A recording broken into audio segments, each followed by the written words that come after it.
So అలా అందుకోసమే యుఎన్లో మనం చూస్తే కదా సార్, ఉగ్రవాదం పైన ఎప్పుడు బ్యాన్ విధించాలన్నా కూడా చైనా అడ్డుపడుతూ ఉంటుంది.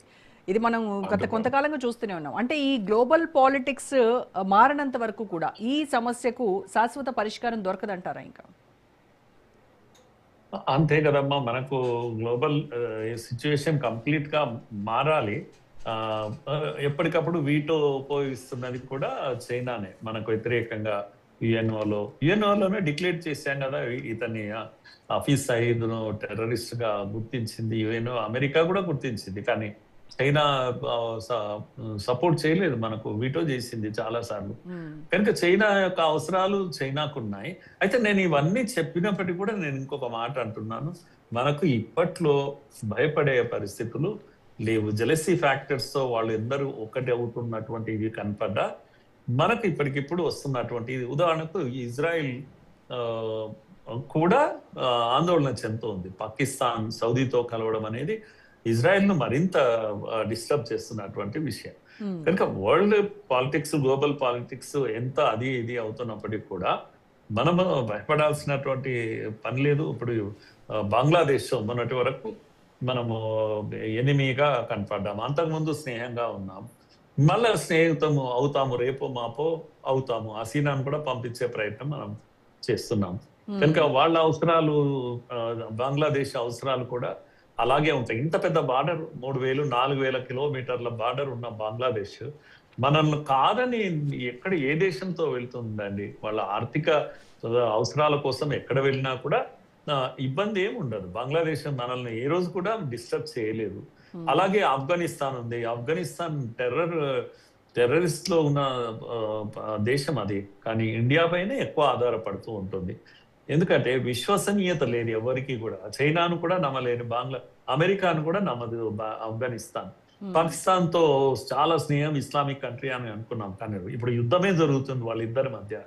కనుక నేనేమంటున్నా అంటే global politics time to time కొంత చేంజెస్ జరుగుతున్నప్పటికీ కూడా మీరు అన్నట్టుగా ఇంటర్నేషనల్ గ్లోబల్ ఇవి ఎలా అవసరాలు పడతాయో తెలియదు. కానీ మనకు ఇమ్మీడియట్ గా వస్తున్నటువంటి, ఎంతసేపు పాకిస్తాన్ మనతో ఇండైరెక్ట్ వార్ చేయాల్సిందే, టెర్రర్ గ్రూప్స్ తోటి చేయాల్సిందే, కానీ డైరెక్ట్ వార్ చేసేటువంటి ఏది అణుబాంబు ఉన్న పాకిస్తాన్ ఎంతసేపు మాట్లాడాల్సిందే, కానీ యుద్ధం చేసేటువంటి ద ఓన్లీ నేషన్. ఇప్పుడు కూడా నేను చెప్తాను, India is the only nation declare war against Pakistan. ఏది అణుబాంబు ఉన్న దేశంపై అయితే యుద్ధం చేయడం అనేది చరిత్రలో ఇంతవరకు ఏది చేయలేదు, మనం ఒకరే చేశాం.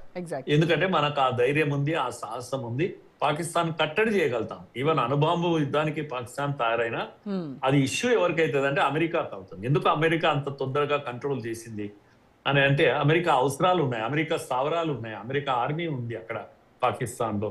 ఈవెన్ అణుబాంబును కూడా కంట్రోల్ చేస్తున్నది అమెరికా. కనుక పాకిస్తాన్ ఏమీ చేయలేదు అన్నటువంటి ఒక విశ్వాసంతోనే మనం దాడి చేశాం. ఇది మనకున్న సత్తా. ఇంకొకటి సార్, భారతదేశము ఈ హఫీజ్ సయీద్ ను అతని అబ్సెన్స్ లోనే, అంటే ట్రయల్ ఇన్ అబ్సెన్షియా విచారణకు సిద్ధమవుతా ఉంది. అయితే మనందరికీ తెలుసు సార్, పాకిస్తాన్ ఈ హఫీజ్ సయీద్ను ఎట్టి పరిస్థితుల్లో మనకి అప్పచెప్పదు. అలాంటప్పుడు ఈ విచారణతో భారతదేశము ఇటు దౌత్యపరంగా కావచ్చు, లేకపోతే వ్యూహాత్మకంగా కావచ్చు, ఎలాంటి ప్రయోజనం పొందుతుందంటారు?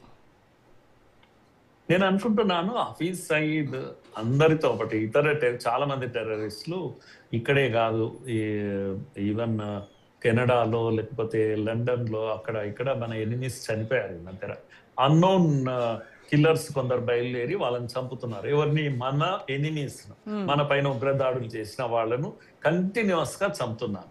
కనుక దాంట్లో నంబర్ 1 లిస్ట్ లో నంబర్ 1 ఎవరు ఉంటారంటే హఫీజ్ ఉంటారు. కనుక హఫీజ్ చస్తాడు, ఈ రోజు కాకపోతే రేపు చస్తాడు. అందుకే జైల్లో ఉన్నాడు అతను. జైలు అనేది ప్రభుత్వం పెట్టింది కాదు, అది ప్రొటెక్షన్ కోసం పెట్టింది అక్కడ. కనుక టెర్రరిస్టులు అందరూ ఇక్కడ కొట్టారు, అక్కడ పోయి హ్యాపీగా తిరుగుతున్నారు అనుకోవడం చాలా పొరపాటు. టెర్రరిస్టులు అందరూ కూడా బిక్కున బ్రతుకుతున్నారు. పాకిస్తాన్ లోనే ఎప్పుడైనా దాడులు జరగవచ్చు, ఎప్పుడైనా చనిపోవచ్చు. అందుకని మనము మల్టిపుల్ వేస్ లో వెళ్తున్నాము రోజా గారు. ఒక పద్ధతి కాదు, డిప్లొమసీ కాదు, లేకపోతే యుద్ధంలో తయారీ కూడా కాదు. ఈవెన్ ఏజెన్సీస్ ముఖ్యంగా చాలా బలంగా పనిచేస్తున్నాయి.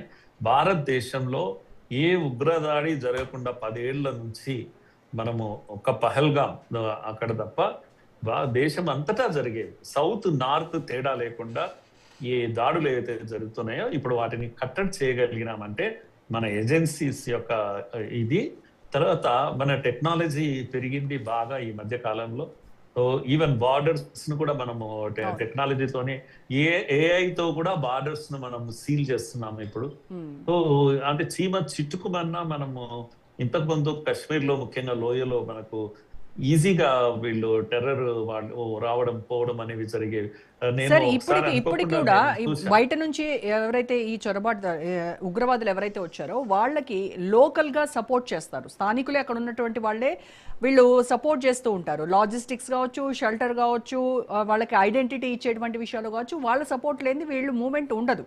సో ఇప్పుడున్న మనకున్నటువంటి టెక్నాలజీని బేస్ చేసుకొని వీళ్ళందరినీ ఏరి పారేసేటువంటి అవకాశం మన ఇంటెలిజెన్స్ దగ్గర ఎంతవరకు ఉందంటారు?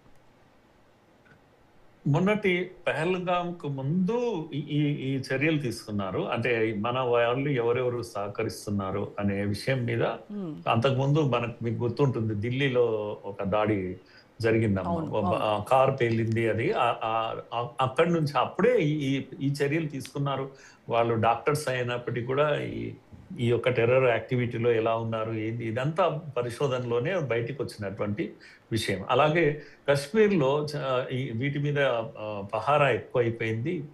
మనం ఈజీగా పట్టుకోగలుగుతున్నాము, వాళ్ళను చేస్తున్నాం, ఆపగలుగుతున్నాం. అలాగే ఇప్పుడు దేశంలో కూడా ఎక్కడ కూడా మీరు స్లీపర్ సెల్స్ లేకుండా చేయగలిగినాము.